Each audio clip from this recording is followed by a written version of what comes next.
Number दीदीची गाड्यावर खाण्यापेक्षा ही घरच्या घरी बनवलंय. हे बघा गावाकडच्या पद्धत मी चिकन 65 केलंय. काय करताय तुम्ही? हे 65 करा पुढच्या अजून.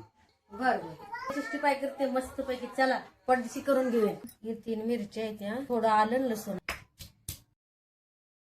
हळद टाकते, थोडी आंबारी चटणी टाकते, धने पावडर टाकून घे, चिकन 65 चा मसाला टाकते, तांदळाचं पीठ टाकते, 2 चमचे कॉर्न चवीपुरते लिंबू पिळून घे, ते अंड कालवलं यात ओतून घे, सगळा मसाला एकत्र करून मेथी टाकून घेते, कालवून झाकून ठेवते 10 मिनिटं मोरायसाठी. ताट काढूया, तेल तापले सोडून घेऊया, तसं तळून घ्यायचं. बारीक गॅस करून चांगलं ह्याला 4-5 मिनिटं तळून घ्यायचं. का आपले 65 तळून झाले, बाकीचं राहिलेलं सगळं असं तळून घेते.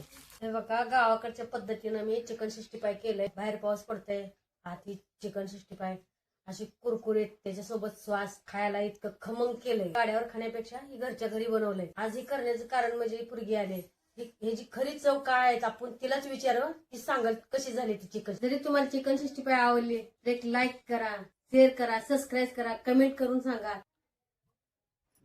एकदम क्रिस्पी झालेले आहेत, अगदी रेस्टॉरंट पेक्षा सुद्धा भारी झालेले आहेत. तुम्ही पण नक्की ट्राय करून बघा. जिभेवर रेंगाळणारी अशी चव आहे. कुठलाच मसाला याच्यामध्ये न घालता अगदीच घरगुती पद्धतीने मस्त असे छान 65 झालेले आहेत. एकच नंबर 65 चांगले. एकच नंबर दीदीची.